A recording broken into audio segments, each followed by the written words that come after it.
Good morning, আমি ধনঞ্জয়।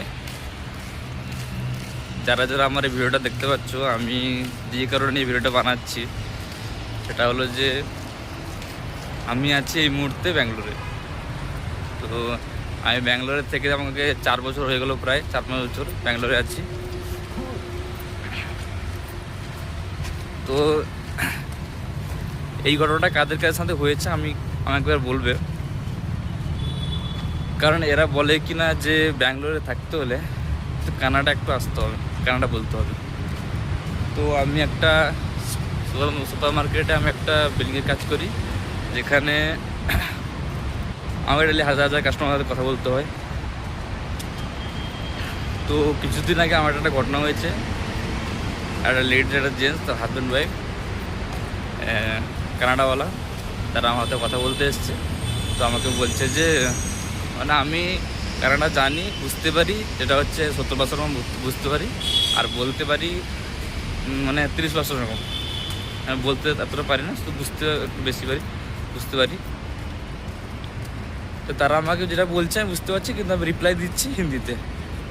তো তারা আমাকে বলছে যে এখানে কানাডাকে থাকতে হলে কানাডা বলতে হবে।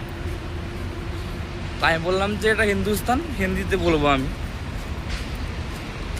তো তারা আমাকে ঝগড়া করছে তখন যে না, এখানে থাকতে হলে কানাডা শিখতে হবে, কানাডা বলতে হবে।